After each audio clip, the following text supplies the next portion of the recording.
Semester. এই তথ্যগুলো খুব গুরুত্বপূর্ণ যে মানে ওখান থেকে আমি যেটা শিখলাম বুঝছেন, যেটা আমার কোনো আগে এক পুরো আইডিয়া ছিল না। এবং আপনার সব করে জানেন যে বাঙালিরা মার্কেটিং বিষয়ে সবচেয়ে উন্নতিকতায় ভোগে, কিন্তু সেটা নিয়ে আবার হীনমন্যতায় ভোগে। এটা অদ্ভুত একটা কম্বিনেশন। তো এটা হচ্ছে 2005 সালে আমরা হচ্ছে তখন হচ্ছে গিয়ে আমার প্রথম ফিল্মটা হয়েছে, পুরস্কার পেয়েছি। তারপরে আমরা হচ্ছে গিয়ে এটা হচ্ছে দিল্লির ফিল্ম ফেস্টিভ্যাল, মানে ওশিয়ান ফিল্ম ফেস্টিভ্যালের একটা ছোট্ট পার্ট ছিল যেখানে ইয়াং ফিল্ম মেকারদের কিছু ক্লাস নেওয়া পাবে। তা সেইখানে আমরা সুযোগটা পেয়েছিলাম, আমি আর শবনম ফেরদৌসী ফিল্ম। তো ওখানে বনি কাপুর উনি আসলেন আমাদের সেশন নেওয়ার জন্যে। একজন উনি যে প্রডিউসার, আমরা সবাই জানি তার বিখ্যাত ফিল্মগুলো হচ্ছে কি।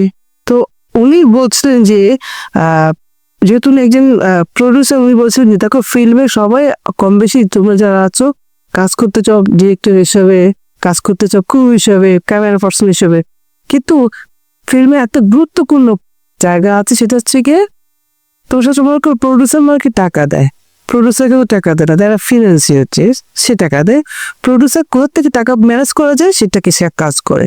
তো ওনার যে ফার্মটা আছে, উনি বলছে যে আমরা যে ছবিটাকে চুজ করি মোটামুটি, হ্যাঁ যেটা এই পরবর্তীতে এই প্রজেক্টটা আমরা কাজ করবো, তো ওনারা এই প্রজেক্টটা হাত দেওয়ার আগে মানে ইনভেস্ট করার আগে মার্কেটিংটাকে ফিজিবিলিটি স্টাডিটা করে। Feasibility study.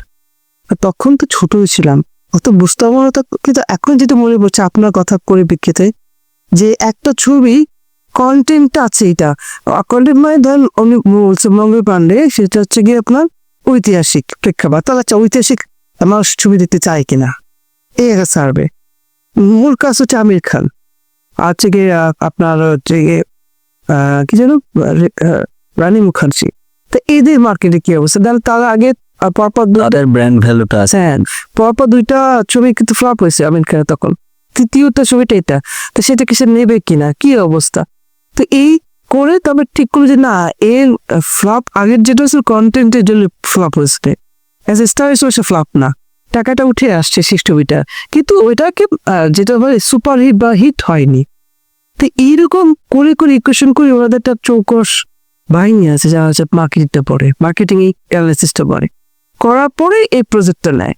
তারপরে বলছে দেখেন যে এইটা যখন আমরা মার্কেটিংটা পলিসিটা করার পরে আমরা যখন একটা প্রজেক্ট নেই, প্রজেক্টটা ফেলও হতে পারে, কিন্তু ফেলটা কতটুকু হতে পারে সেই অ্যাজাম্পশনটা আমাদের থাকে। তখন যদি মোরালেস যদি এমন কিছু না প্রবলেম হয় যে মিরাকল কিছু ঘটতেছে, তাহলে ফ্লপ হওয়ার সম্ভাবনা নাই। আমরা মার্জিনাল থাকবো বা কিছুটা এসে থাকবো, আর আমাদের টাকাটা উঠে আসার জায়গাটা থাকবে।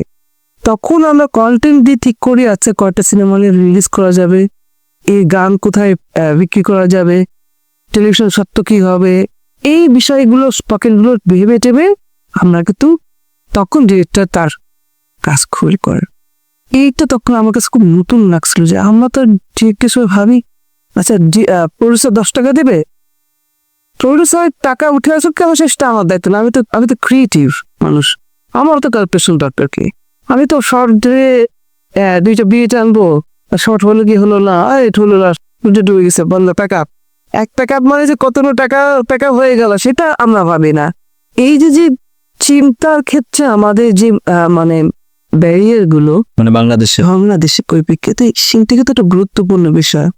আর আমাদের যে ফিল্ম শুরু সত্যজিৎ করে ফেলতো, সবাইকে আবার সত্যজিৎ খুলে করে ফেলতো। এই সত্যজিৎ রায় যে কত ইকোনমিক্যাল ফিল্ম মেকার সেইটাকে অ্যানালিসিস আমরা করি না। 3:1 মানে 3 ভাগ শুট করলে সে 1 ভাগ নেবে, এতটাই ক্যালকুলেট সে করে, হ্যাঁ, যেটা আমরা করি না। তো এইটা পরিপ্রেক্ষিতে আসলে তখন আমি বুঝলাম যে মার্কেটিং গুরুত্বপূর্ণ, কিন্তু হয় না যে সবকিছু মানে কিভাবে কি করা যেতে পারে, বা এইটা যে আরেকটা গ্রুপের কাজ। একজন ইন্ডিপেন্ডেন্ট ফিল্ম মেকার কতটা সে চিন্তা ভাবনা করতে পারবে।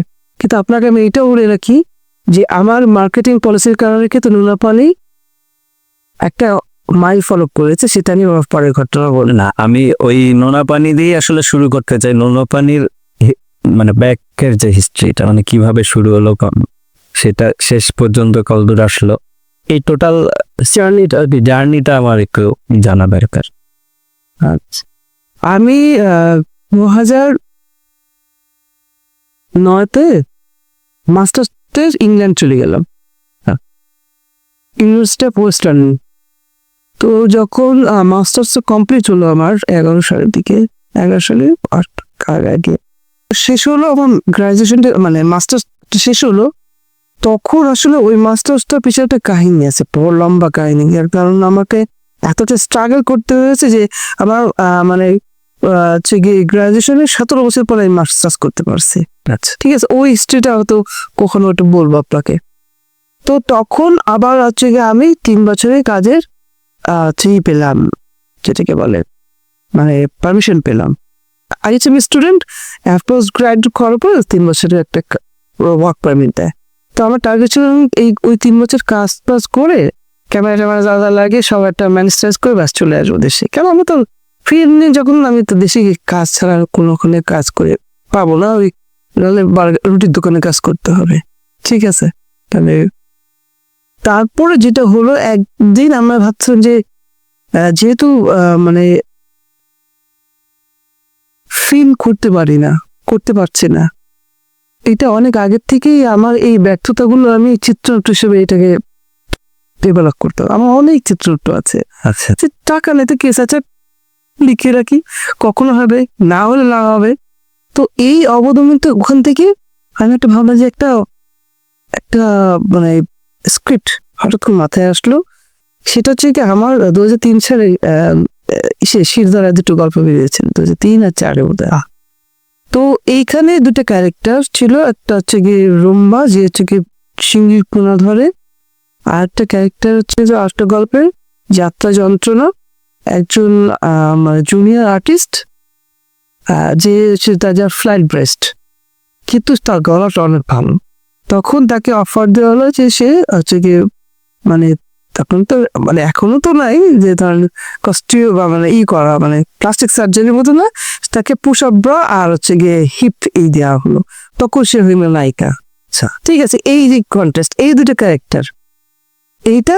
আর আমি হচ্ছে গিয়ে 2001-2 সালে এইখানে আমাদের যে বাগেরহাটে হলো রামকৃষ্ণ মিশনের একটা শাখা হলো, তখন আমরা গিয়েছিলাম।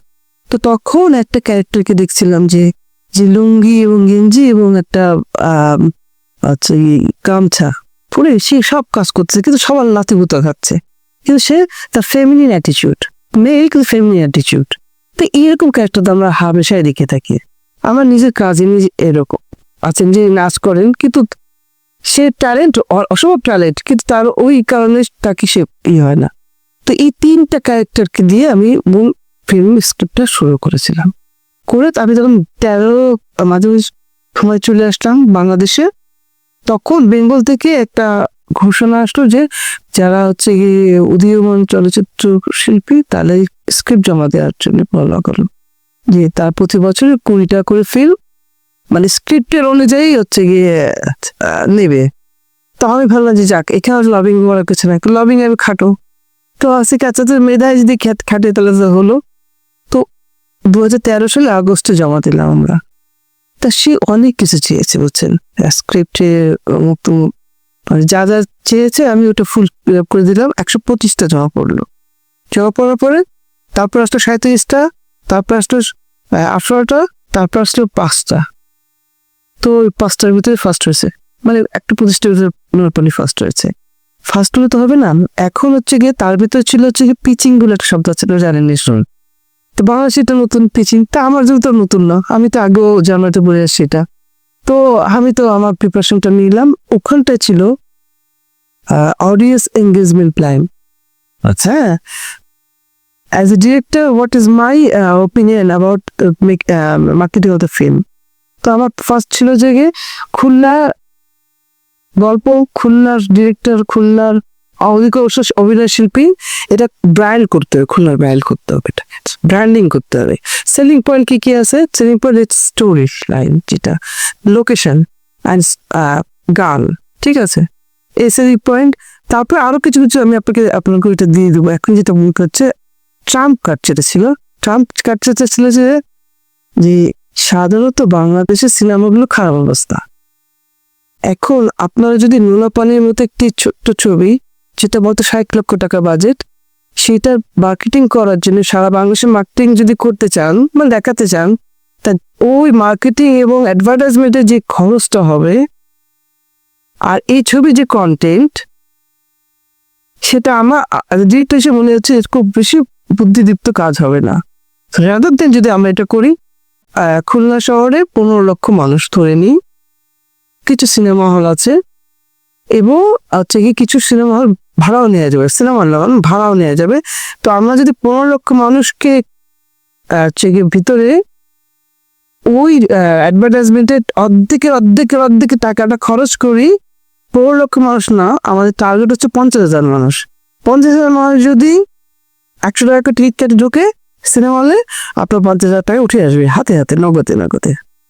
ঠিক আছে, অ্যাজ এ প্রডিউসার আপনি যদি এই চাঙ্কটার টাকা পেয়ে যান আর এইটা যদি সাকসেস হয়, তাহলে আপনি এই নিয়ে আমাদের অন্য যে প্রজেক্টগুলো আছে টাঙ্গাইল, সেখানে এই করা, বগুড়া, ওখানে আপনি করেন, চেইন করে আবার বগুড়াটা খুলনায় আসুক। এই যে ছোট ছোট মার্কেট প্লেসগুলোকে আপনারা গুরুত্ব দেন, রাদার দেন ঢাকা, উত্তম, এটা। তো এইটা আমি ওই সময় আমি বলেছেন যে আমি চাই যে আমার প্রডিউসারের টাকাটা উঠে আসুক, কারণ তার টাকাটা উঠে আসলে সে আমাকে দ্বিতীয় টাকাটা যেতে হবে। আমি এটা খুব বিশ্বাস করি, যে আমি একবার টাকা নেব, ওয়ান টাইম না, এই ওয়ান টাইম। আর এই টাকাটা যদি রোল হয় তাহলে সিনেমা বাঁচবে। তাহলে না জীবনে একটা সিনেমা করেছিলাম আমি, একটা সিনেমা ওর ভেতরে আমি নেই, আমি করতে চাই, প্রতি বছর একটা করতে চাই। তো এইটা ছিল আমার মার্কেটিং পলিসি এসে।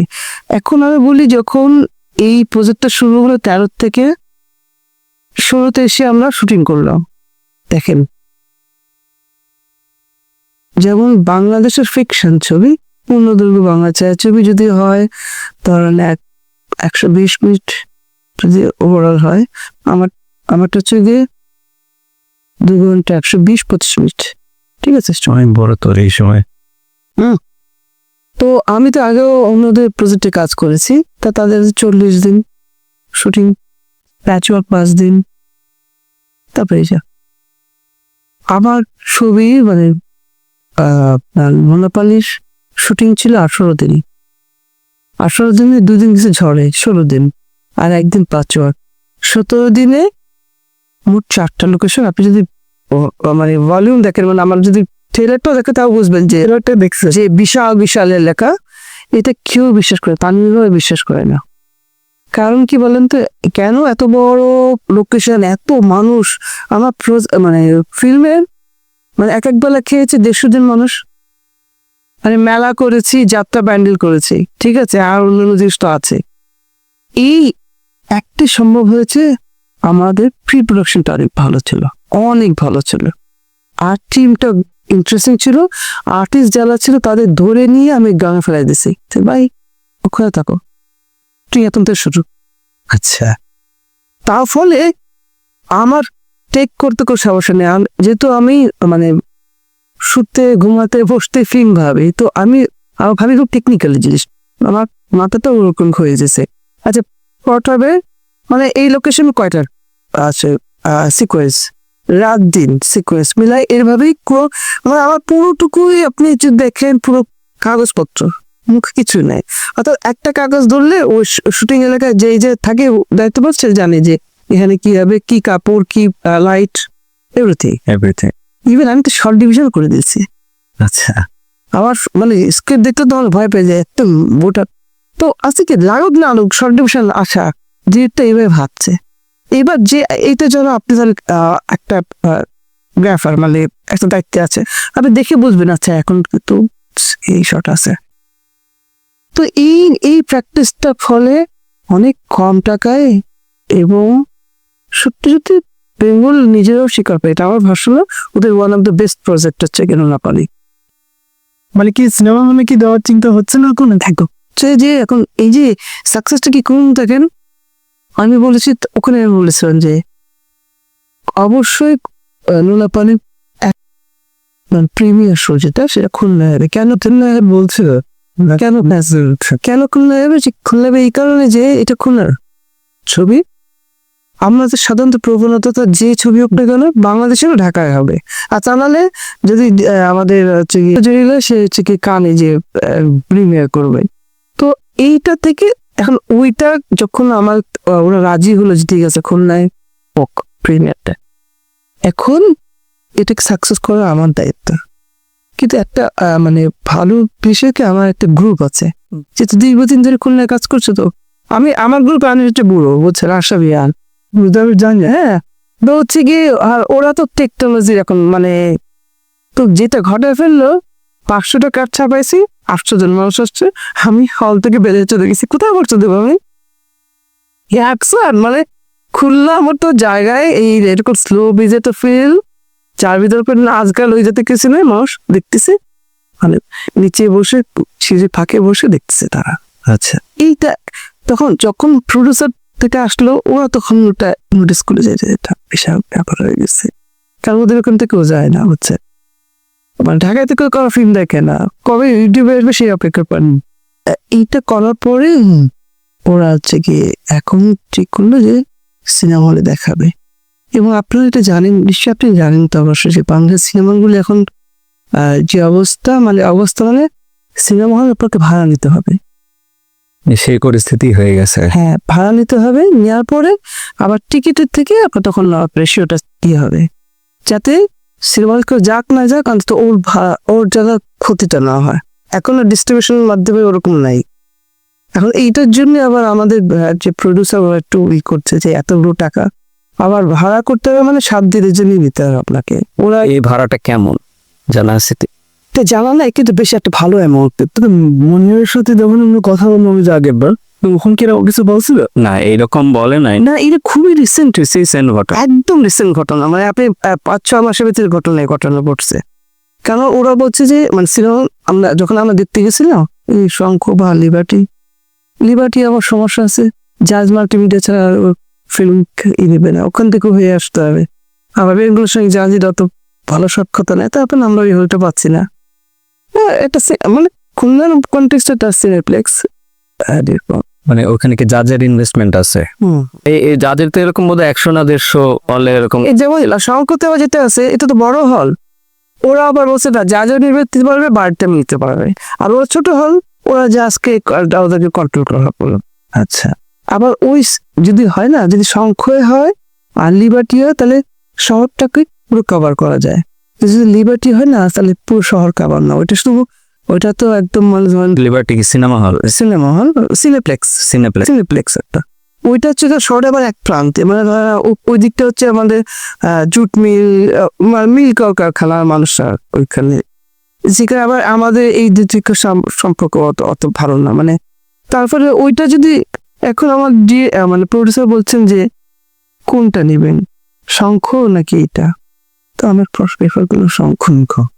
কারণ ওই হয় না যে ডাউন টাউন এটা হচ্ছে, ওইটার জন্য আমরা এটা এখন শঙ্খ যেটা বলছে যে অনেক বললে হ্যাঁ সমস্যা নেই আপনার, হ্যাঁ খুলনা সিনেমা দেখা অনেক কোথাও ভিতরে তাড়াতাড়ি নাকি, তখন বললে যে সিনেমা হল তো খুব ডাউন যাচ্ছে, তো আপনাকে শুক্রবার একটু বৃহস্পতিবার নিতে হবে, কিন্তু ওটা একটা ঠিক আওতায় আসতে হবে যাতে আমার দর্শক হোক না হোক আমি তা এটাও ঠিক যে আমরা যেদিকে দেখতে গেছিলাম সুন্দরবন ট্রাক নাকি যেন ওই পরিমাণ হাই ভোল্টেজের ছবি যদি 6-7 নয়, আমার তো লো কি লাইটের সিনেমা।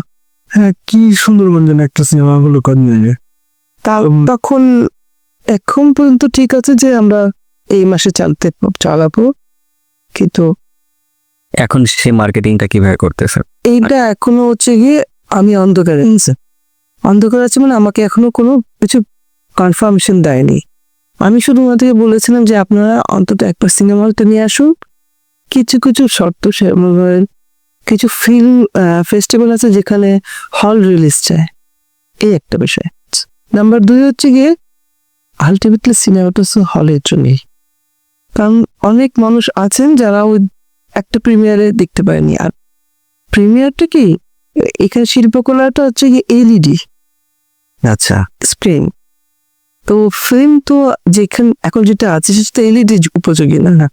তারপরে নাইট সিকোয়েন্স মিস হচ্ছে, কালার গ্রেডেশন সমস্যা হচ্ছে, এদের আবার সাউন্ড অত বড় একটা হল করছে, সাউন্ড মেশিনে এত বড় বড় কোনো কাজ করে না। তো কি বলে আমি তো মানে মাথা ঘুরতেছি না, ব্লুটুথের সাউন্ড নিতে হচ্ছে মানে কি 2-2.5 না ভাই, তো সবসময় এরকম কারি ভাই তোমার তো সিনেমা দেখাচ্ছো, তোমরা তো 3 মিনিটে গান ধরে নাচে চলে যাবেন, আমার পুরো 2.5 ঘন্টা ফিল্ম একটা। ব্লুটুথে যেটা হয় ফ্রিকোয়েন্সিটা আপ ডাউন করতে আপ ডাউন করতে লাগে। তো মানে একে তো হত দর্শক নাইট সিনেমা, আমি আগে বলেছি যে টেকনিক্যাল কিছু ত্রুটি আছে, 25/15 হিউজ আছে কি স্ক্রিন, কিন্তু যখন আমি দেখতেছি যে আমার ডায়লগ মিস হচ্ছে, সাউন্ড প্যা করতেছে, তারপরে নাইট সিনতে নাইট হয়ে গেছে বলো একদম, এখানে কিছু ছিল আমি কি কালার এরকম কেন, মানে নিজেই টেনশন হচ্ছে যে পাবলিক মায়েদের আমার কিছু করার নেই। না আসলে বিষয়টা হয়েছে কি যে অনেক সময় আমি দেখি যে কেউ কোনো পরিচালক বলেন যে কোন মিডিয়ামকে টার্গেট করতেছে, এই মিডিয়ামের উপযোগী করে মুভিটা বানান। যেমন এখন তো অনেকেই ওটিটিতে দেওয়ার জন্য করতেছে, ওটিটিতে যে দেওয়ার জন্য যে ফ্রেম ব্যবহার করতেছে বা সাউন্ড টেকনোলজি ব্যবহার করতেছে সেটা তো ইয়েতে ব্যবহার যোগ্য না। তো মানে ওরকম কোনো প্রবলেম হয়েছে কিনা আপনার, বা আপনার কি হলেই প্রজেক্ট করার জন্যই তৈরি করা হয়েছে? আমি একটু বলি যে যখন আমরা মানে অ্যাপয়েন্টেড হলাম, মানে ফিল্মটা ফাইন্যান্স তখন তো ওটিটি আসে নাই, দুনিয়াতে আসে নাই, না না না না ঠিক আছে, তো খুব রিসেন্ট ওয়ার্ক কাজ। তো তখন তো আমাদের মানে অ্যাজ এ ফিল্ম মেকার হিসেবে বলেন না যে দর্শক হিসেবে বলেন, আমি সবসময় প্রেফার করি সিনেমা হলে সিনেমা দেখতে। ওই যে লার্জ স্কেল একটা বিষয়, অন্ধকারে আপনি একাই আছেন, আশেপাশে থাকবো কিন্তু নিজের মতো করে ফিল্মটা দেখা, ওর যে অনুভূতি বা ওই যে আপনার ওই স্ক্রিনের সঙ্গে আপনার যে সম্পর্ক হয়, দর্শকের যে সম্পর্ক হয়, এই ছোট ছোট খাটো এই ডিভাইস এটা সম্ভব না। এইটা মর্যাদা আলাদা। আপনি যদি বলেন যে এই 3 ইঞ্চি স্ক্রিন আর ওইটা হচ্ছে গিয়ে ওই স্পেক এক না। তো আমরা তো প্রথম কথা হচ্ছে গিয়ে এটা হচ্ছে কি অ্যাবসলিউট ফিল্ম হবে, দেখা হবে সিনেমা হলে, ওরকম ভাবেই আমার রেশিও বলেন। কারণ আমার ফিল্মটাই বলছি যে এই কারণ কি এটা খুব ইনডোর বেস না, আউটডোর বেস, এবং আউটডোর কি মানে ল্যান্ডস্কেপ। আচ্ছা এইটা তো আপনি মিস করবেন, একটু তো মজা লাগবে না আপনার? না আসবে না। হ্যাঁ, ওই ল্যান্ডস্কেপ দিতে গেলে আপনাকে ওই বড় লাগবে। তো অর্থাৎ গল্পের কাঠামোটাই এরকম যেটা আপনাকে বড় ডিমান্ড করছে, যদি আপনি ওই ফ্লেভারটা নিতে চান, পেতে চান, আপনি অবশ্যই দেখতেও পারেন যখন ওটা আসবে ওটিটিতে বলেন অন্য কিছুতে, তো আপনি দেখতেই পারেন, কিন্তু বিষয়টা ওরকম যে আপনি একটা মানে ফিল্ম দেখছেন ছোট্ট একটা ডিভাইসের ভিতরে, ওর নৃশংসতা আপনি বুঝতে পারবেন না। আর আমার এখানটা হচ্ছে যে প্রকৃতি যে কি ভয়াল একটা অবস্থা, ও যেটা ক্যারেক্টার, তো আমার ফিল্মের মূল ক্যারেক্টার কিন্তু ওই গ্রামটা আসলে, আচ্ছা মূল হিরো হচ্ছে ওর, আর বাকি ক্যারেক্টার গুলো সাপোর্টিং, ঠিক আছে। তো ওর জন্য মানে প্রথম যখন গল্পটাকে আমরা তৈরি করছিলাম, তো আশেপাশে তো অনেককে আমরা দিয়েছিলাম যে তাদের ওপেনটা কি হচ্ছে, মানে সবাই দাঁড়ালে দিচ্ছে আমাকে, কি একটা ক্যারেক্টার আসে, 2টা ক্যারেক্টার, হাজার ক্যারেক্টার, মানুষ ফোকাস করবে কোথায়? কি তখন আমি বলছি এটা আপনারা বুঝবেন না, তোর নিউ ফিল্ম, হ্যাঁ নিউ ফিল্ম বলে তুমি কি বোঝাচ্ছ, আর খুলে। তো ওইটা ছিল আমি কি দেখেন, আপনারা ওইভাবে দেখেন না, একটা গ্রামে হচ্ছে গিয়ে মূল ক্যারেক্টার। আমাদের জীবনে কি একটা হিরো থাকে? কখনো থাকে না। আর আমি ফিল্মটা দেখি কোনো নিটল গল্প হয় না আমাদের জীবনে, টান উত্তেজনা একটা হয়, তারপরে তিনি এমন মানে যাও মার্কা ঘটনা ঘটে যে পুতায় গেছে, তো কোন ভাবে গল্পটাকে তারপর একটা প্রশ্ন উত্তর হিসেবে পেয়ে গেছেন যে আমাদের টার্গেটই হচ্ছে কি সিনেমা হল, কিন্তু এটাও ঠিক যে এখন তো সিনেমা হল চললো 7 দিন, বাকি প্রডিউসার কি করবে, টাকা তো তার লাগবে, সে হয়তো ওটিটিতে দেবে, তার আগে ফেস্টিভ্যাল গুলোকে টার্গেট করা, এই যে মেকানিজম।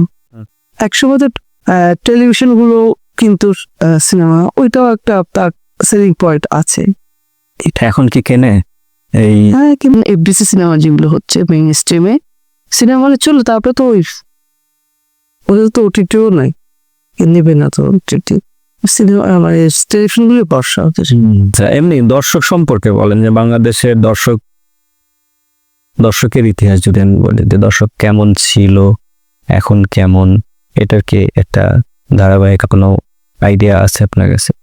কোন শ্রেণী পেশার মানুষ আসলে বাংলা সিনেমার দর্শক, বা মানে আমি টোটালটা বলি যে মূলধারার দর্শক কারা বা হচ্ছে বিকল্প ধারার দর্শক কারা, এদের মধ্যে কোনো পার্থক্য আছে না ওভারল্যাপ করে, বা এই ধরনের কি আপনার ধারণা? আচ্ছা, সেটা সিনেমার মানে আমার যে অভিজ্ঞতা মূলত যে মানে আমাদের বেড়ে ওঠা একটা মধ্যবিত্ত পরিবারের ভিতর বেড়ে ওঠা, যেখানে বাবার থিয়েটার করছেন, ভাইরা বিভিন্ন শিল্প সাংস্কৃতিক চর্চা করছেন। আমাদের শৈশব বলেন বাবার আঙুল ধরে আমাদের ইংলিশ সিনেমা দেখতে যাওয়া, সিনেমা হলগুলোতে। আমরা অনেক দিন পরে জানছি যে বাংলা সিনেমা হচ্ছে। আচ্ছা, ঠিক আছে, কারণ আব্বা সবসময় রবিবার দিন আমার বড় ভাই যে তাকে হচ্ছে কি সিনেমাতে বেনহুর বলেন, টারজান কিন্তু আমার সিনেমা হলে দেখা হচ্ছে। এবং তখন খুলনা শহরে প্রায় অনেক 16 থেকে 17টা সিনেমা হল ছিল, এখন 4টা কি 5টা আছে। এবং আমাদের জীবনের সবচেয়ে বড় ঘটনা হচ্ছে কি বিনোদন হচ্ছে সিনেমা দেখা। আমাদের কাছে এখন অনুগ আকর্ষণী ভারী চাকরটাকে পাঠিয়ে দেওয়া হতো সিনেমার টিকিট কেটে নিয়ে আসার জন্য। কোনো ম্যাটার্নি তো হতো না, এটা 3টার শো, সব বাড়ির মহিলারা সব যেতেন। এবং বাড়ির মহিলার সিনেমা দিতে যাচ্ছেন, এটা পুরুষটা অ্যাপ্রুভ, ঠিক আছে। আচ্ছা, জানে কাছাকাছি সিনেমা হল চার, এই যে উল্লাসিনী বলেন, সোসাইটি বলেন। তো এই বাতাবরণে বড় হওয়া আমাদের। তারপরে ধরেন প্রথম আমার সিনেমা, বাংলা সিনেমা মনে আছে ছুটির ঘন্টা, ঠিক আছে, আব্বার কোলে বসে দেখতেছে। তারপর যেটা হলো, ওই স্কুল হলে ছুটি হলে সবার আগে বের হয়ে আসতে হবে, মানে ছুটির ঘন্টা হয়ে যাবে। ওই সিনেমা দেখিয়ে আমাদের কিন্তু মানে ওই চিন্তা ভাবনা গুলো। তারপর একটু আমরা দেখতে পাচ্ছি দি ফাদার, মনে আছে এখানে সিনেমাটা, একজন ইংরেজ, সে একটা বাচ্চাকে মানুষ করে সুচরিতা হয় বুলবুল আহমেদ। তারপর ইংরেজটা হচ্ছে গিয়ে আবার দেশে চলে যায়। এই যে মানে বাবার হচ্ছে গিয়ে যেই, তো আমার এখন মনে আছে যে বুলবুল আহমেদ আর সুচরিতা একটা গান আছে, তাদের একটা কিসিং সিং আছে। তো আমার মা আমার চোখ এরকম বন্ধ করে দিয়েছিল, ঠিক আছে। হ্যাঁ, তো হয়নি, ডেফিনেটলি হয়নি, এটা এখন দেখতে বুঝি যে কিছু ছিল না আসলে, কিন্তু ওনার ভয় কাটছিল যে কি অবস্থা না। তো এইরকম যখন পরিবেশ, আমরা নিজেরাও হচ্ছে গিয়ে একটা সিনেমা দেখার জন্য প্রচুর মানে স্ট্রাগল করছি, ইন দ্য সেন্স যে কেউ যাতে আমাদের টাকাটা দেয় আমরা সিনেমা দেখতে পারবো। আমার এখনো মনে আছে, আমার মা হচ্ছে গিয়ে ইন্ডিয়ান, ঠিক আছে, উনি তো দেশভাগের সময় চলে আসছিলেন। তো আমার খালা আসছিলেন, খালু তার বাচ্চা। তো আমার টার্গেট করেছিল আমি আমার ফুফাতো বোন, যে আমার যে খালুকে বলবো যে একটা সিনেমা আসছে, এটা চলে আমার সবাই মিলে দেখি। এখন ভাবি কেমনি বলছিলাম, কারণ সিনেমাটার নাম ছিল ফুলসজ্জা, সবাইকে নিয়ে ফুলসজ্জা দেখতে গেলাম আমরা। এই যে ব্যাপার, ক্লাস 6, 7, 8 এখন মনে পড়ছে, ভিসিআর ভাড়া করে নিয়ে এসছেন ওরা। সিনেমা হল আস্তে আস্তে কত সাল হতে পারে? এটা যদি আমি বলি আমি 90-তে যদি ম্যাট্রিক দিই, তাহলে এটা হতে পারে 84, 85, 86, 87 এরকম সময়টা হচ্ছে। হ্যাঁ, ভিসিআর ভাড়া করতে পাওয়া যেত, সঙ্গে সঙ্গে কার টিভি ভাড়া পাওয়া যেত। আমার এখনো মনে আছে যে একটা ক্যাসেটের ভাড়া ছিল 10 টাকা, 3টা ছিল 20 টাকা, 25 টাকা এরকম প্যাকেজ চার্জেস। এবং আমরা হচ্ছে গিয়ে 150 টাকার ভেতরে টেলিভিশন, ভিসিআর, ব্যাটারি ভাড়া পড়তাম, আর কান্ট্রিও কি করবে, আমার পয়সা দেওয়া তো টিফিনের পয়সার রূপে। আমার বড় বলে তখন বিয়ে হয়ে গেছে, ওনার হাজবেন্ড থাকতেন বিদেশে। তো আমাদের টার্গেট ছিল কোনো মতে 20-25 টাকা ম্যানেজ করে আপুর কাছে দিতে যাওয়া, এই যে আমার টাকা, বাকিটা সে দিয়ে দেবে। আচ্ছা, এবং দেখেন তখন হোপফুলি খুশমাব মানে অশ্লীলতা শুরু হয়ে গেছে। কারণ আমার 1900 দেখা বন্ধ হয়েছে, আমি বলেছি she and written of she, দুইটা সিনেমা আমার ভাই নিজে বলে আমাদেরকে দেখাতে নিয়ে গেছে, কিন্তু ওই 2 সিনেমা ফাঁকে এই প্রথম আমরা কাট পিস দেখলাম। আচ্ছা, টোটালি নিউডিটি একদিন, যেটাকে বলে একটু পর্ন ফিল্ম। এটা দেখে ভাই তো বিব্রত হয়ে গেছে। হ্যাঁ জি, বোন সবাই জিজ্ঞেস করে, তার পর্যন্ত আমার ভাই বোন সবাই মিলে ইংরেজি সিনেমা দেখতেছি, বুঝছেন? স্টার এখানে আছে কে, তখন থেকে আমাদের ইংরেজি সিনেমা দেখা বন্ধ হয়ে যায়।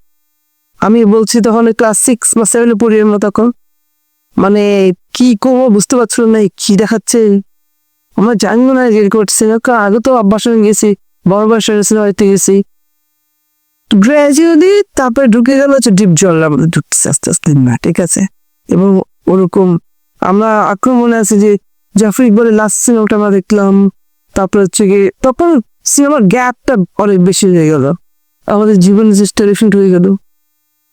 টেলিভিশনে আমরা খুব এদের দেখছি, এমন নানান রকমের টেলিভিশনে, আর এই কেবল টিভিও চলে আসলো কিন্তু আমি পরে, তার অনেক পর। ঠিক আছে।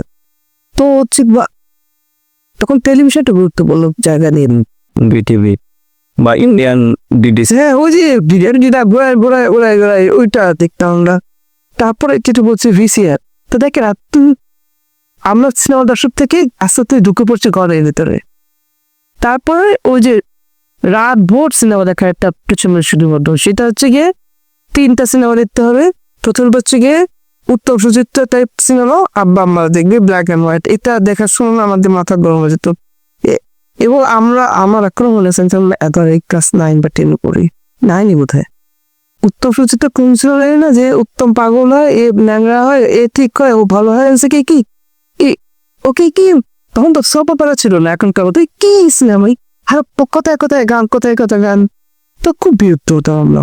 এই আম্মা আব্বার এই থেকে কিছুই নেই। তারপরে ওই সময় আবার আমরা হচ্ছে গিয়ে, আমার বড় বোন ছিল হচ্ছে গিয়ে রেখা আর জিতেন্দ্রের পাগল, তো রাতে সিনেমা আসতে হবে, তাহলে সেতেও কোথাও মূল প্রডিউসার, এমন প্রডিউসার কাঁপতে হবে। আর আমরা দেখবো একটা আছে ফাইটিং মেকানাইজ গোল বা এরকম কিছু কুম্পু একটা ব্রুসলি ওই সময়। ব্রুসলি, আমরা আমেরিকার ফিল্ম দেখতাম। আচ্ছা, আমার মানে ফিল্ম দেখার জানলা কিন্তু শুরু হয়েছে আসলে হলিউড ফিল্ম দেখা দেন এই জাতীয়, মানে আমাদের বাংলাদেশি বা হিন্দি সিনেমা। আর আমার বাপ ছিলেন হচ্ছে গিয়ে সিনেমা পোকা বলতে বুঝেন যে ধরেন একজন সিনেমা একটা শটে পিছন থেকে দাঁড়িয়ে আছে একটা লোক, হিন্দি সিনেমা, ও বলে ওর নামে এই অমুক তুমি তার বাড়ি, ওর বাড়ি কোথায় থাকতাম। মানে আমরা জানি যে রাখির বাড়ি এসে ডায়নভার্সে, ঠিক আছে, তখন সে বলবে হ্যাঁ মানে হেলো মানুষ নাই যে তারা জানতেন না, কেমনে জানতে পারছেন আমার পরে। এবং আমার বাবার প্রিয় নায়িকা হচ্ছে গিয়ে নিগার সুলতানা, আমাকে নিগার মানুষ হতে হবে তার জন্য। আচ্ছা, ঠিক আছে, সে আব্বা বলে তাকে চিঠি লিখছিলেন, সেটা বড় ছবি পাঠাচ্ছিলেন, তার বোন হয়নি, তারা ভাই আছে, ভাই বলতে এখন আমাদের সঙ্গে বলতেছেন। আর আব্বা দেখুন তো, আমার বাবার সবচেয়ে ক্লোজ বন্ধু, সে বিয়ে করেনি, আমি যখন ক্লাস 8-9 তখন সে বিয়ে করছে, আমি চাই আমার বাপের 7 নম্বর, কাকু তখন বিয়ে করছে কি সুচিত্রা সেনকে বিয়ে করেছি, এই জন্য 7 দিন করে ভাগুন না কি। একটা কথা আমরা শুনতাম, এটা আমি ইচ্ছে সবসময় আব্বা বলতো, আমার তো অপুর সংসার, অপুর সংসার কি অপুর সংসার মানে দারিদ্রতা টানাটানি, এইটা মানে অপুর সংসার।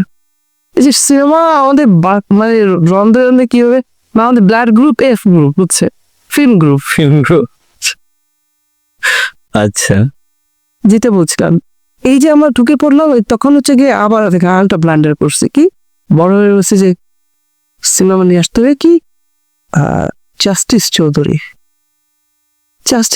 হ্যাঁ জিতেন্দ্র আর হচ্ছে শ্রীদেবী, ভালো জাস্টিস চৌধুরী এখন সবচেয়ে গিয়ে মানে ভালগার সিনেমা, হেন কোনো জায়গা নাই, মানে বৃষ্টির সিন থেকে শুরু করে বাথরুমের সিন পর্যন্ত বড় ঠাস করে কানে থাপ্পড়, দোকানে যেতে ব্যাস কি আগে আমি ওখান থেকে সেন্সর করে আসতাম আগে কি সিন আছে কিনা। আমার বড় বোন যেটা করতেন,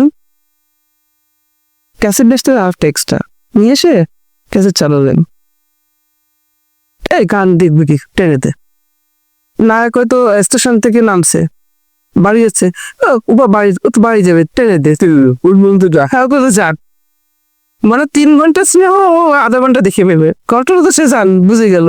তারপরে দেবালে কাসেট নষ্ট, আবার রিভার লোকেশন দিয়ে কাসেট নষ্ট, আটটা নিয়ে কেসে কোনো খেয়া ফিতার সমস্যা, মানে আটটা নিয়ে আসতাম। মানে এই জাতীয় ব্যাপারগুলো ছিল, ঠিক আছে। এই যে ঘরের ভিতরে আমি আটকে গেলাম সিনেমা সম্পর্কে আমাদের একটা নেতিবাচক ধারণা হয়ে গেল। এইবার আমি একটা গুরুত্বপূর্ণ কথা বলছি, এটা গেল মেইন স্ট্রিম সিনেমা। খুব সম্ভব এটা আমি ঘটনা বলছি আপনাকে, তখন আমি ক্লাস 6 বা 7 হতে পারে, 84-85 সালের কথা বলছে, ঠিক আছে। 84-85 সালে কি হলো, খবর পেলাম, কি করে পেয়েছি আমি এখন সোর্সটা মনে করতে পারছি না, যে জেলা স্কুলে সিনেমা দেখানো, খুলনা জেলা স্কুল সিনেমা দেখানো হচ্ছে আগামী তামিল মোকাবিলে, আগামী আগুলিয়া মৌসুম ইসলামে 16mm। তার আগে কিন্তু আর পেকে গেছে সিনেমা করে, বুঝছেন। তখন আমি জানি, মানে আমার এক দুঃস্বপ্ন খালু, তিনি এফডিসি টাইপিং করেন, তিনি একবার আসছিলেন, তখন ছুটে তারপর আচ্ছা খালু,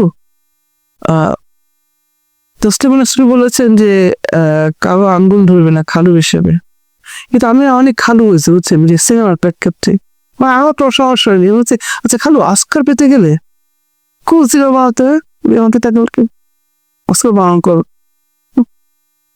মানে এইরকম ডেপো ছিলাম সিনেমার ব্যাপারে।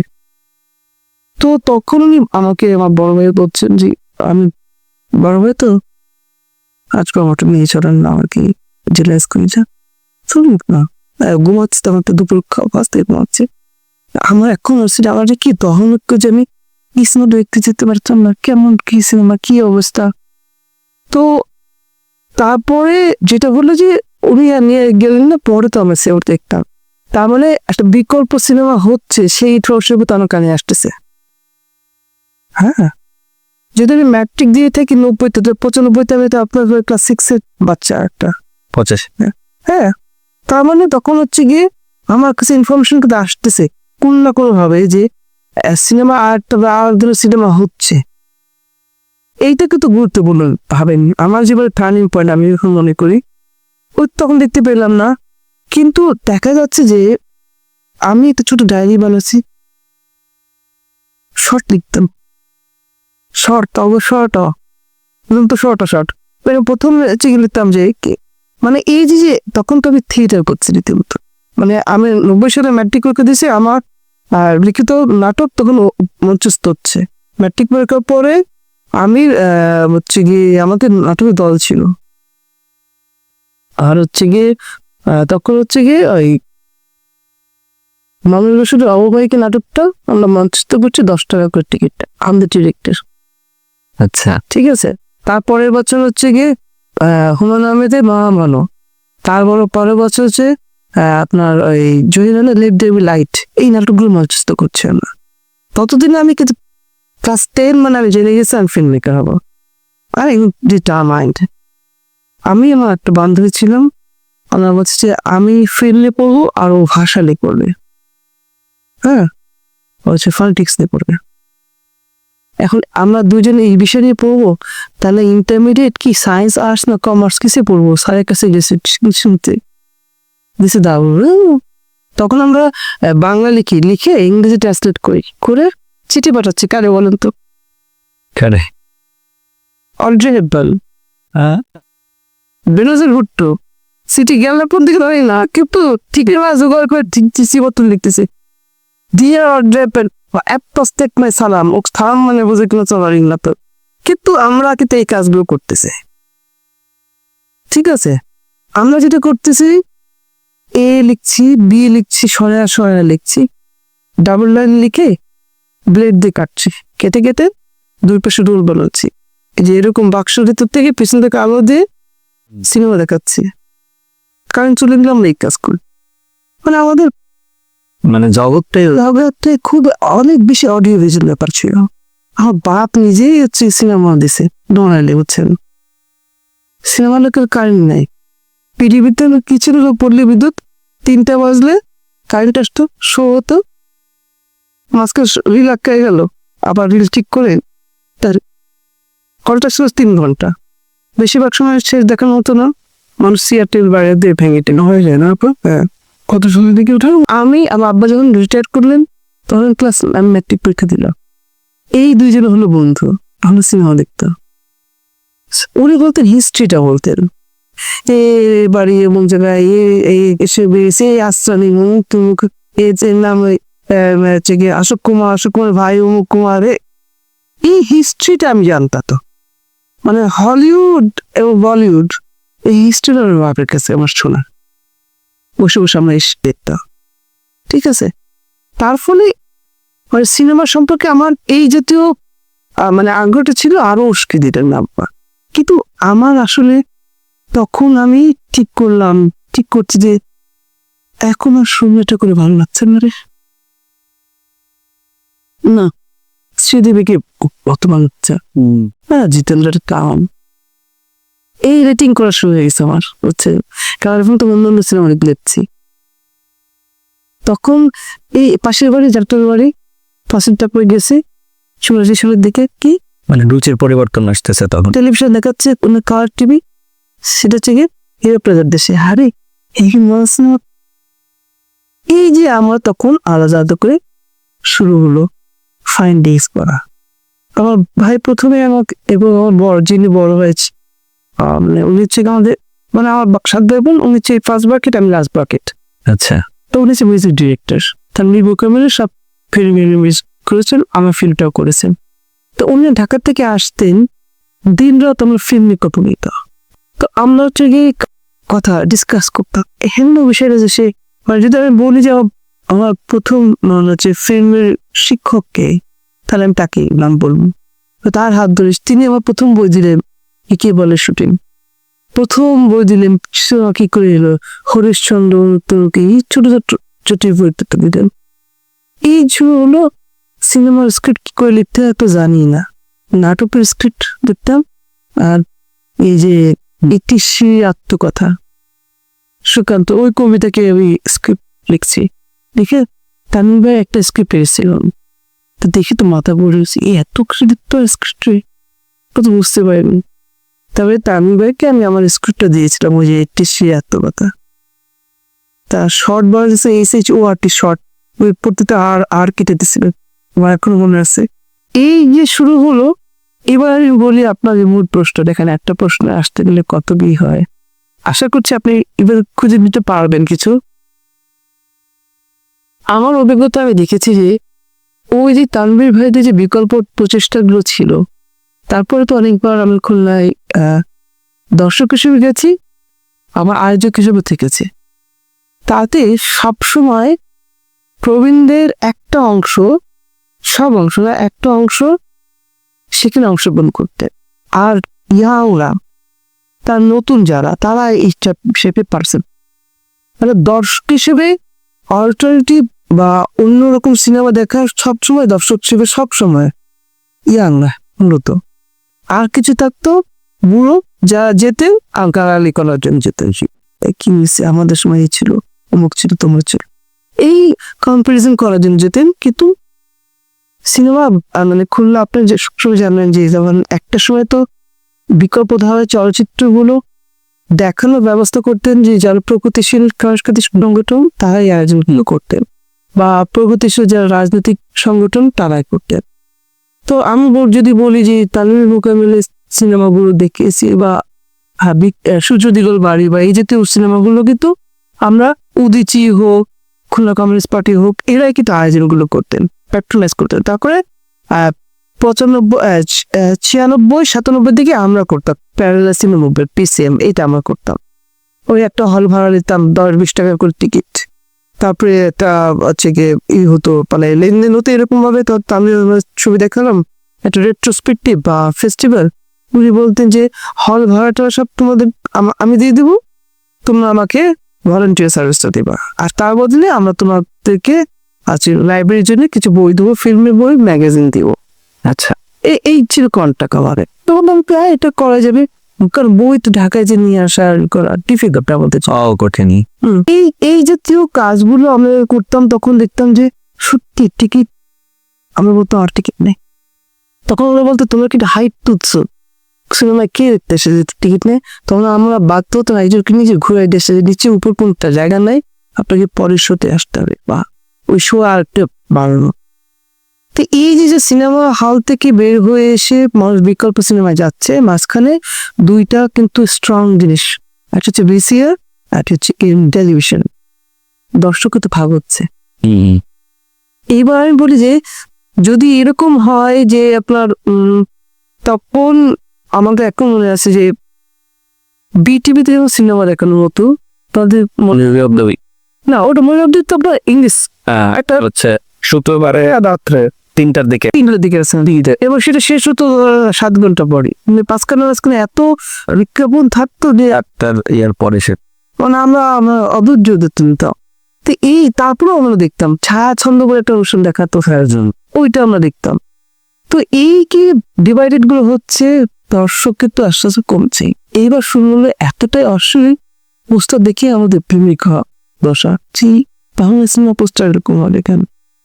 তখন আমার একটা প্রশ্ন মাথায় করতো যে আচ্ছা এই যে মানে যেসব রাজনৈতিক দল বলছেন যে স্লাম করছেন, তো ওদের ছবিটা যায় না, ওরা এটা বন্ধ করতে পারে না। এর ভিতরে আর একটা ছোট্ট ঘটনা বলি, বাংলাদেশ তথ্য অধিদপ্তর, তো প্রতিটি শহরে তাদের একটা করে শাখা আছে। তো আমরা এরকম একটা তথ্য অধিদপ্তরে গেলাম যখন আমরা পিসিএম করছি। আমাদের যাওয়ার একটাই উদ্দেশ্য যে আপনারা কি আমাদেরকে এটা সিনেমা দেখতে দেবেন কিনা, আপনাদের প্রজেক্টরটা ব্যবহার করতে পারে কিনা। কারণ তো একটা ব্যাপার, আমাদের তো তখন ওই কারো হিসেবে তো ওই প্রতিবার ভাড়া করে নিয়ে এসে দেখা আমাদের জন্য টাকা যেত। তো ছোট না, আমরা 10-20 টাকা চালা দিচ্ছি। কিন্তু ওই সময়টা যেমন আমি 96-তে চাকরি পেয়ে গেলাম একটা এনজিওতে, এবং আমার এক্সট্রা কারিকুলামে যে চাকরি পাইছি, নাহলে আমার যে শতত সম্ভাবনা ছিল, ওকে তো হরজম ছিল। তাহলে মোর প্যাট্রোনাইজ এখন আমি হয়ে গেলাম যে ঠিক আছে 3,500 টাকা বেতন পাই, 95-এ কম না দিতে হবে শহরের টাকায়।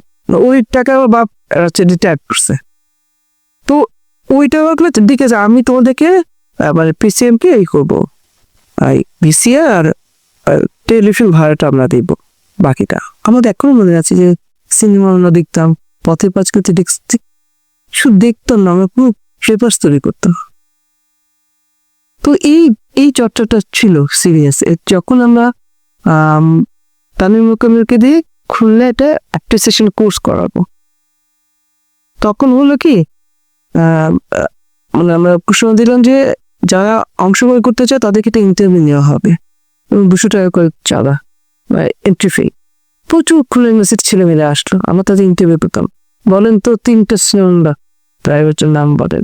হ্যাঁ, আমি তো বড় সিনেমা মেকার হয়ে গেছে, হচ্ছে না মানে আমরা হাতে থাকে না কিছু, ওদের ইন্টারভিউ দিতাম।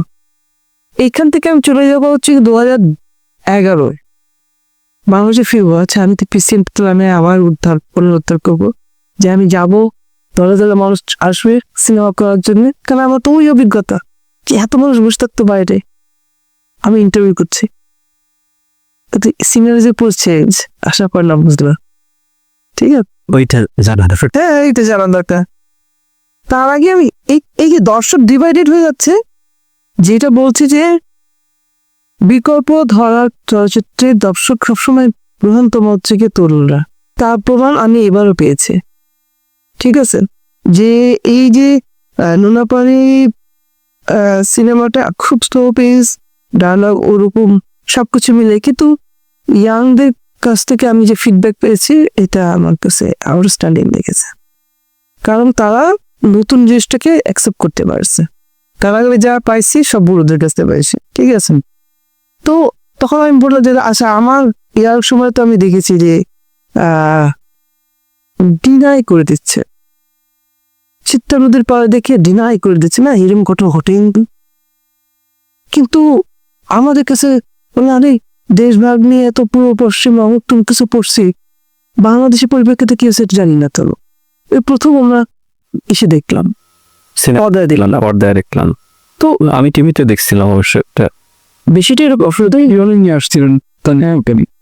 তো এই আপনি যদি বলেন যে দর্শক আসলে আছে, দর্শক আছে ইন দ্য সেন্স যে আমরা ধরে নিয়েছি যদি আপনি বলেন আপনার পরিবারে আপনি কবে গিয়েছিলেন লাস্ট সিনেমা হলে, আপনি যদি আপনার পরিবারটাকে অ্যানালাইসিস করেন দর্শক হিসেবে, তাহলেই বুঝবেন যে মানে কতটা হচ্ছে গিয়ে মানে ডিভাইডেড হয়ে গেছে আমরা বিভিন্ন রেশিওতে। যদি আমি বলি পাঠান যদি আসে বাংলাদেশে, পাঠানের আগে কিন্তু অনেক হিন্দি সিনেমা আসছে, রংপস্ত হিন্দি সিনেমা আসছে বাংলাদেশে, জিৎ বলেন, তারপরে এই যে দেব বলেন, এদের সিনেমা কিন্তু আসতেছে, মানুষকে যাচ্ছে না। আচ্ছা, কিন্তু তারপরে একটা সিনেমা হল, চাপায়ের সিনেমা হলে বলতেছিল যে এই ইন্ডিয়ান ছবি আমাদেরকে চালাইতে দিতে হবে, বা হচ্ছে না না না, আমি বলছি কি দর্শক মানে আমি তো বাংলাদেশের সিনেমা যদি যায় 10 জন, ইন্ডিয়ান সিনেমা 20 জন যায়, কিন্তু 20 জন তো সিনেমা হল তো ভরছে না। হচ্ছে না, হ্যাঁ এটা রাইট। আমি বলছি এইটা পরিপ্রেক্ষিতে এইটা দেখেন, আমাদের অদ্ভুতভাবে একটা মানে আত্মঘাতী মনোভাব গড়ে উঠেছে সিনেমা সম্পর্কে, যে আমি সিনেমা হলে যাব না, আমাকে দেখতে হবে, আমি ডিভাইস, আমি যে ইন্টারনেট টাকাটা দিচ্ছি কি জন্য, আমি ঘরে বসে দেখবো। কিন্তু দেখেন, যদি আপনার যদি দুধ খাওয়ার অভিজ্ঞতা না থাকে, আপনাকে ঘোলটা দিয়ে যদি বলে এটা দুধ, তাতে কম্পেয়ার করে কি হবে? অনেক ইয়াং ছেলেমেয়েরা এসে নাকি সিনেমা দেখছে, প্রথম তারা সিনেমা হলে বড় সিনেমা পরে দেখতে গেছেন। আমি তো নিয়মিত ক্লাস নিই সিনেমা বিষয়ে, অনেকেই আছে সিনেমা হলে যায়নি। এখন তাকে আমি তো রিকমেন্ড করতে পারছি না, সিনেমা হলে যে পরিবেশ মুক্ত, তাও একটা বিষয়। হ্যাঁ, তো এইটা না একটা ডিম আগে না মুরগি আগে, এরকম একটা ঝগড়া আছে। কিন্তু সোজা কথা বলতে গেলে আমি যদি বলি যে দর্শক আমাদের আছে, কারণ আপনি দেখবেন যে কয়েকজন মানুষ প্রথমে বা দ্বিতীয় বা তৃতীয় বা 100তম অবস্থায় ইন্ডিয়া যায় ঘুরতে বেড়াতে চিকিৎসার জন্য, সে আবার সিনেমা দূর দেয়। ছবিঘর বলে একটা সিনেমা আছে না, সিনেমা হল কলকাতায়, ছবিঘর, ওইখানে আপা নিয়ে গেছিল। তো বিষয়টা হচ্ছে ওরকমই যে দর্শক বড় পর্দায় সিনেমা দেখতে যেতে চায়, কিছু কিছু কারণে হচ্ছে না। এখন তো আর একটা বড় কারণ হচ্ছে কি, ধরেন আমি একটু ভাবছিলাম যে যদি পাঠানটা আসে তার দর্শক রিয়াকশনটা কি। আপনি দেখেন ঢাকার কি হলো আমাদের বসুন্ধরা স্টার সিনেপ্লেক্স, একটা টিকিটের দাম কত? 300-400 টাকা। হাওয়া দেখলাম হ্যাঁ, ওকে তো টিকিটের দাম আর কম হবে না, ওর স্ট্যান্ডার্ড মনে করছে স্ট্যান্ডার্ড এইটা তুমি রাজশাহীতে একটা করছে, সেখানেও তো এই রেটই রাখছে। রাজশাহী আমি চিন্তা করছিলাম যে ঢাকাচ্ছে রাজশাহীতে একটু কনসিডার করুন, তো সেটা দেখলাম না। না ওইটা রাজশাহী বলে, তবে নারায়ণগঞ্জ করছে, বগুড়ায় করছে। তো এই যে একটা হাইপ ধরে, এবং ওখানে গেলে তো আপনাদের একটা মানে ঘোরা হলো, শিল্পী তোলা হলো, সিনেমা দেখা হলো, অনেক কিছু ইভেন্ট অ্যাকশনের বিষয় করে দেওয়া। তো এইটা একটা বিষয়। আর একটা ব্যাপার কি জানেন তো, মানে দরদ করা নিশ্চিত আমাদের, মানে যারা ধরেন এই দরদটা কমলো কেন? দরদটা তো কম ছিল না। আপনি নিজেই বলতেছেন, আপনার নিজের বা আপনার বাবার অভিজ্ঞতা যেটা বলতেছেন, বা আমার মায়ের অভিজ্ঞতা যেটা আমি দেখি, বা মা বলে যে না না এই একটা সিনেমা দেখে এসে খুব পছন্দ হয়েছে, সাথে করে আরো 10টা টিকিট কেটে নিয়ে চলে আসে যে এবার তোমরা যা দেখে আসো। এই যে জিনিসটা ছিল, তা আমাদের এই দলটা কমে গেল কেন? দলটা কমছে, এটা কি মানে দর্শকের পক্ষ থেকে কোনো ধরনের ঝামেলা, না আসলে আমাদের ইন্ডাস্ট্রির ঝামেলা?